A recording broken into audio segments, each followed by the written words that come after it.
Hey everybody, Deviance, part 3. All right, so this week we're going to talk a bit about the labeling theory and what that means to society as a whole. So the labeling theory is the idea that deviance and conformity result not from what people do, but how others respond to you. The fact is that you cannot generate your own label. Somebody has to make it up for you. And the word label is not inherently negative. So it can be a positive thing or a negative thing. Just like, just think about your friends, think about your family, think about anyone in society. You might be like, oh, smarty pants or jerk or addict or irresponsible, responsible, etc., etc., etc. Like I said, labels are just how society chooses to categorize you from what your actions are. So remember, it's deviance and conformity, not just deviance. Can't stress that enough. A label can be positive. All right. So when we're looking at deviant behaviors, there are two different kinds of deviant behaviors that help to define individuals' labels. There is primary deviance and secondary deviance. And a lot of students kind of get hung up on these titles because they seem as though like a primary deviant would be somebody who comes like first in the world of deviant behaviors. But primary deviance is actually just like the first and only time that you necessarily participate in a deviant behavior. Now, it depends on the degree of the deviant behavior, whether or not it's actually categorized as primary. So, a primary deviant behavior may be like petty theft. So, you go into CVS and you steal a lip gloss when you're in seventh grade because you are hard. And that may be considered to be so petty theft would be considered a primary deviant, a passing episode. You may only do that once in your life. Reflect on your choices. I would not necessarily say that you are a deviant because you stole the chapstick that one time. However, secondary deviance is when somebody repeatedly violates the same norm or in a like a progressive way. So it would be that you first start with stealing chapsticks and then all of a sudden you're robbing the CVS as a masked thief, and you start to like take on that deviant identity. Now, certain deviant acts, like I said, can like bump you up that chain from primary to secondary deviance just by participating in it once. For example, if you are someone who like murdered somebody, then you would pretty much like pass that first step of primary deviance, go right to secondary deviance because that label is so much stronger than something like, you participated in an incident of graffiti, vandalism that one time, opposed to something that is more extreme, like murder or pedophilia or, you know, something that's like more intentional. So primary deviance is just once, secondary deviance is really what gives you that label. All right, so a stigma is a negative label that changes one's personal self concept. And stigmas are always negative. So when we're talking about labels, there are labels and then there are stigmas. And we've often talked about things that are stigmatizing, but really haven't gone over the definition of what a stigma is. So a stigma is a specific negative label that can cause somebody to have an identity crisis about who they are, what their future is, and where they're going. They typically deal with the interpretation of one's past, so stigmas carry with you. Um, and a lot of people who have fallen into addiction often fall specifically into this like stigmatizing past interpretation category. So, or like if you are a hoarder or homeless or any of those types of things, they are stigmatizing. A cheater, you cheated on your spouse. Once a cheater, always a cheater, can never be reformed by society, can never change yourself, always carrying that stigma. So it changes what you believe to be true about yourself, that you cannot overcome whatever activity that you engaged in. However, we know that to be not true. We know that there are things that can be overcome, and we know that people can make changes in their lives. However, Strong negative social labels are the things that prevent people from having healthy relationships, getting jobs, creating that stability within their own life. So labels, stigmas are always negative. So there are actually two different kinds of labels. There are projective labels that are used to predict future behaviors, and a lot of times they're based on your family circumstance. And there are retrospective labels that are used to interpret someone's past. And again, that's more of like a stigmatizing label. So projective labels are, you're from a wealthy family, of course you're going to make lots of money. You're from a deviant, like a family filled with felons or addicts. Oh, you're obviously going to be a felon or addict. But obviously, we know that those are not true because we have control over our own lives. We watched Good Will Hunting earlier this year, and people may have looked at Will's past, being in foster care, having, um, limited relationships with people, and said, wow, that kid is destined for failure. However, we know that that projective label was not true, that he had learned with the help of his therapist that he can control his own destiny and change that cycle. So, projective labels can both bring people up. It might make you have a false sense of confidence. My parents are geniuses, I must be a genius. Or it can bring you down.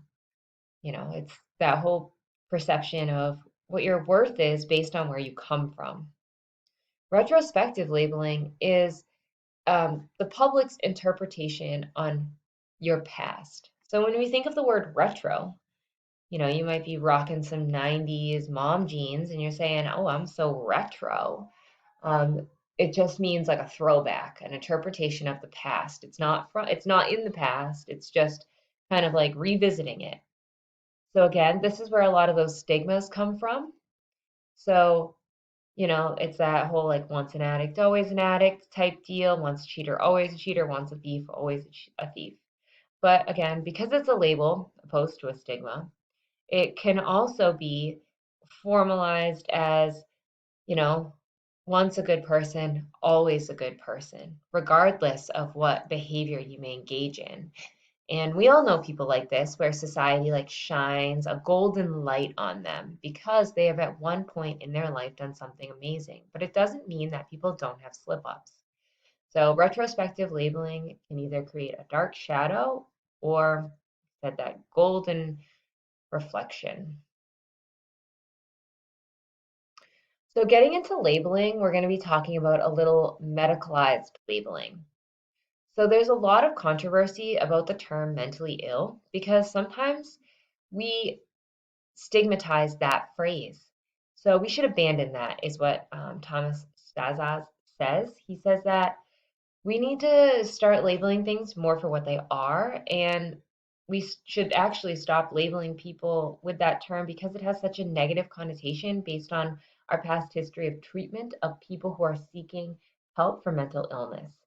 And that we often too attach that to people who are just different. I'm sure you guys have heard people say, oh, well, they're just crazy.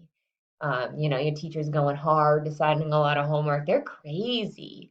And that actually makes those, the people who act like really need help, it makes those terms worthless. And that we need to provide worth to certain terminology, especially in the mental health field, in order to get people the help and assistance they need, and also for society to see them in a more compassionate light. So that also comes with all different types of issues. So, medicalized deviance is that transformation of moral and legal issues into a medical condition. And it deals with, you know, all different kinds of things, all different factors of medicalized deviance, where, it can make somebody seem more socially acceptable in order for people to have these medicalized deviant labels. And I'm specifically talking about mentally ill, I'm talking about addicts, because addiction is a mental illness, homelessness, that is a lot of times equated to mental illness. People typically don't want to be homeless, but there's a blockage, a chemical imbalance that causes people to shed goods, just like there's a chemical imbalance that causes people to hoard goods. So all of those behaviors fall into this medicalized deviant realm. So by changing the labels, offering help, people can grow from these behaviors. However, medicalized deviant behaviors can sometimes be more stigmatizing and sometimes also can be morally neutral. So, for example, like addiction. So, if you're an addict and you go in and you steal money from your grandma, you steal $1,000 from her, what that can do is make that act seem acceptable. And that complicates it because you're like, well, they were under addiction, so, you know, I must forgive, which is true in order to help the person move on. However, at the same time, we know that the behavior is not right, and that there should be repercussions regardless of what veil you're under. So, when deviance is described as medical, it affects people, how they respond, and affects who responds, and it affects if the deviant is regarded as competent. So a lot of times, people who are categorized as being medically deviant are seen as like out of control and unable to contain their own existence, which can be frustrating. And just like in any scenario, medicalized deviant, like you can't help people who are resisting help. So if we were in class right now, we might watch a little bit of intervention or some other program like that, Hoarders, and you could see that people who are faced with their reality sometimes become violent, they lash out, they, are very, like I said, resistant to assistance. And those people are not going to be successful in their treatment if they can't for themselves decide to move on. So, competency, we're talking about, helping yourself, all those things impact this label. So Hirsch's control theory is basically about how social control and conformity can change how people live within their environment. So without these things, people are more likely to become deviant: attachment, commitment, involvement, and belief. So you have to feel the love of people around you in order for you to resist deviant labeling and deviant behaviors, to fall out of that stigmatizing, cycle. So, like a lot of their families may have moved here from Brockton or Attleboro or other cities, inner cities, to try to create the sense of community, involvement, belief, so that you're fostered and supported. So, finally, here, the norms of society generally reflect those who are powerful. Deviant labels and stigmas typically fall on those who are impoverished because they're the ones who are trying to shed or shine light on populations that aren't them. And because of that, we know that laws are inherently unfair. So, oh, next time we're going to talk about crimes and different criminal activities, and this truth right here that laws sometimes are characterized as being one other group's problem, not everybody's problem. And we know that behaviors are universal amongst all societies, and that if we were put in tough situations, we too would, if we were given lack of opportunity, like Merton's string theory, we all would, start seeking alternative ways of making money. So that's all for today. You guys are going to be examining labels and stigmas on your own. So have a great day and a great week.